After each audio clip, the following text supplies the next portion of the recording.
Center for Ethnomusicology was founded in the early 1960s to house an archive and research collection. The Laura Bolton collection, as we call it, was purchased by Columbia University from the mid-century music collector Laura Bolton, who lived from 1899 to 1980. Bolton came to New York in the 1960s with the intention of settling down and curating her decades worth of traveling and recording around the world. You know, many times Laura Bolton promised the people she recorded that she would send copies or that she would be back.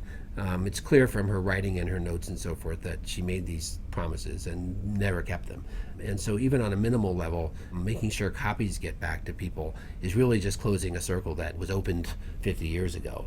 And so in the early 1990s, a movement to set right that injustice led to a piece of law called the Native American Graves Protection and Repatriation Act, or NAGPRA for short, to repatriate holdings of Native American human remains and associated funerary artifacts primarily. When I became the director of this center in 2003 and its archivist since 2008, it occurred to me that, along with many other colleagues of mine in fields that have archives of things like music and linguistic materials, that we were sitting on this enormous amount of material that was rather poorly documented because Bolton was not an especially astute field recordist. She wasn't a professional anthropologist. We found ourselves in what became at that point an awkward position of owning the intellectual property rights to these recordings.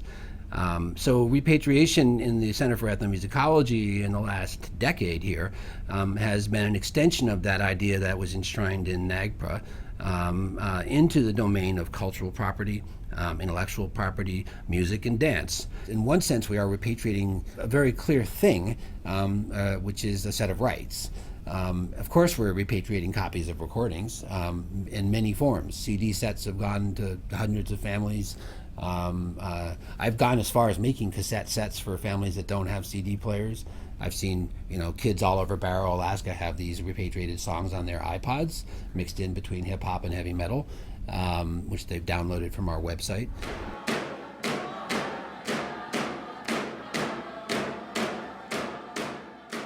But what we're really giving back is the work of development.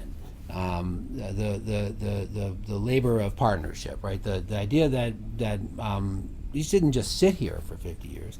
They were a research resource for 50 years.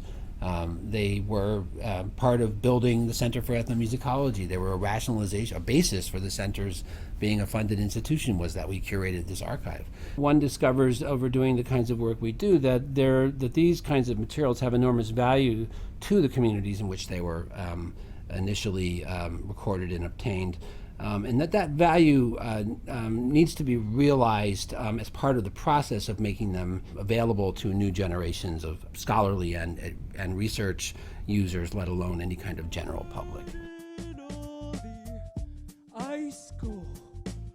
Where did it go?